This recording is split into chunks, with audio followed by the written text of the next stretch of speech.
In the grand halls of the Galactic Senate, Earth's representation was barely a whisper. The Empire had laughed when the human delegates spoke. They had no idea how wrong they were. Ambassador Maya Chen stood at the podium, her small frame dwarfed by the towering crystalline architecture designed for beings 3 times her height. Around her, representatives from 1,000 worlds snickered behind appendages that served as hands. The Valdorian Emperor himself lounged on his hover throne, his 6 eyes half-closed in bored amusement. The people of Earth formally request full membership in the Galactic Senate, Maya said, her voice steady despite the mockery surrounding her. We offer our trade routes, our culture, and our protection to the Alliance. The laughter started as a ripple and became a wave. Protection? Emperor Caxtor's voice boomed through the chamber. What protection could Earth possibly offer? Your ships still use fusion drives. Your weapons are projectile-based. You've barely colonized your own moon. We have more to offer than you realize, Maya replied calmly. The Zephyrin delegate chittered, her insectoid features twisted in amusement. Earth has, what, 12 patrol vessels? The Empire maintains 50,000 warships. Your entire fleet could fit in one of our cargo bays. Numbers aren't everything, Maya said. The greatest weapon of Earth isn't its fleet, it's the element of surprise. More laughter. The kind reserved for children who speak of fighting dragons. Surprise? General Voss of the Dominion military stood, his mechanized body whirring. We've scanned your entire solar system. Mapped every ship, every satellite, every piece of space debris larger than a pebble. You have no surprises, human. Only delusions. Maya's fingers moved subtly across her datapad.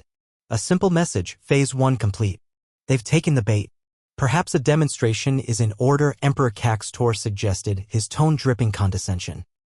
Let us show Earth what real power looks like.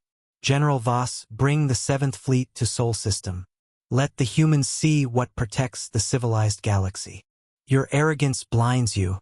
Our silence was never weakness, it was patience. Maya said, her voice cutting through the chamber's mirth. Patience for what? The Emperor scoffed. To watch your world burn? Very well.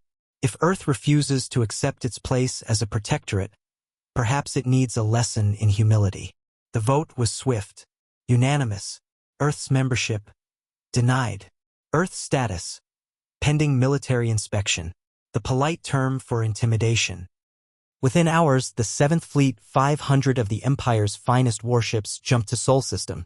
They arrived expecting to find Earth's dozen patrol ships scrambling in panic. Instead, they found empty space. Where are Earth's defenders? Admiral Thexar asked from the bridge of the Dreadnought's supremacy. Have they fled already? No vessels detected, his sensor officer reported. Just standard civilian traffic. Mining ships. Cargo haulers. Nothing military. The Admiral's tendrils writhed in confusion. They knew we were coming. Why aren't they? Admiral, the communications officer interrupted. Incoming message from Earth. Maya Chen's face appeared on the main screen. She was no longer in the Senate halls but in what appeared to be a military command center. Behind her, humans in uniform worked at stations with grim efficiency. Admiral Thexar, she said. You have 30 seconds to withdraw your fleet from Sol System. The bridge erupted in laughter. Or what? Thexar sneered. You'll throw rocks at us? Where are your 12 patrol ships, human? Hiding behind your moon. 20 seconds, Maya continued, unperturbed. They laughed at our weakness. Now they'll learn how dangerous our silence can be. Enough of this farce. All ships prepare for it. He never finished the sentence. Space itself seemed to shimmer. Like heat mirages in a desert, reality warped around the Imperial fleet. Then, as if someone had pulled away an invisible curtain, they appeared. Not 12 ships. 1,200. Earth's stealth fleet materialized in perfect formation, surrounding the Imperial vessels like wolves circling sheep. Sleek, angular vessels that looked nothing like the patrol boats the Empire had catalogued. These were predators painted in light drinking black, bristling with weapons the Imperial scanners couldn't even identify. You thought us weak, dismissed us as insignificant. But now you see how wrong you were, Maya's voice carried across every Imperial frequency. For 50 years, we've been building, learning, preparing. Every mining ship you ignored was gathering resources. Every cargo hauler was assembling components. Every piece of space debris was another hidden shipyard. Admiral Thexar's colors drained to pale gray. Impossible. We would have detected it. You detected what we wanted you to detect, Maya interrupted. You saw 12 old patrol ships because that's what we showed you. The real power of humanity lies in what you failed to see. Did you really think a species that survived ice ages, plagues, and world wars would simply roll over for your empire? The human ships began to power weapons. Not the primitive projectiles the Empire expected, but something that made their sensors scream warnings. Antimatter cannons, his weapons officer whispered. Gravitic torpedoes. Phase disruptors. Technology we haven't even theorized.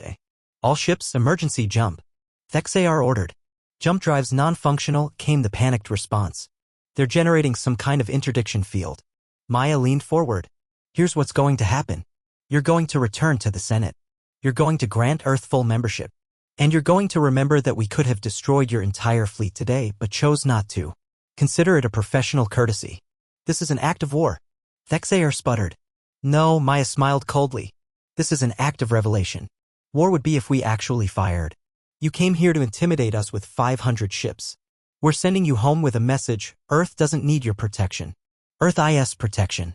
The stealth field is dropping, revealing more ships, the sensor officer reported, voice breaking. 2,000. 3,000. Still counting. The entire asteroid belt, another officer gasped. It's not asteroids. They're all ships. Dormant ships. Maya stood, and behind her, the command center's main screen showed the true scope of Earth's deception. Tens of thousands of vessels hidden throughout the solar system. A ghost armada that had been there all along, invisible and waiting. Every species in the galaxy plays by the same rules, she said. Bigger ships. Bigger guns. Bigger armies. But humans? We survived by being smarter, not stronger. By hiding when we needed to hide.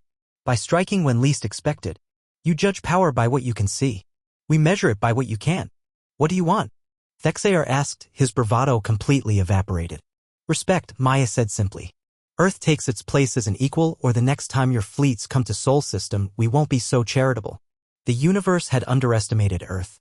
The Galactic Empire learned that lesson the hard way. The interdiction field dropped. The Imperial fleet fled, jumping away in disorder, their sensors still screaming about the thousands of ghost ships that might or might not be following them home. In the Senate halls, when the footage arrived, silence reigned. The vote was called again. Earth's membership, approved. Unanimously. As Maya returned to the podium, not a single delegate laughed. They'd learned the most important lesson about humanity. Never mistake our willingness to talk for an inability to fight. And somewhere in the void between stars, Earth's stealth fleet returned to hiding, patient guardians waiting for the next fool who would confuse human kindness for human weakness. The Empire had mocked Earth once. They would never make that mistake again.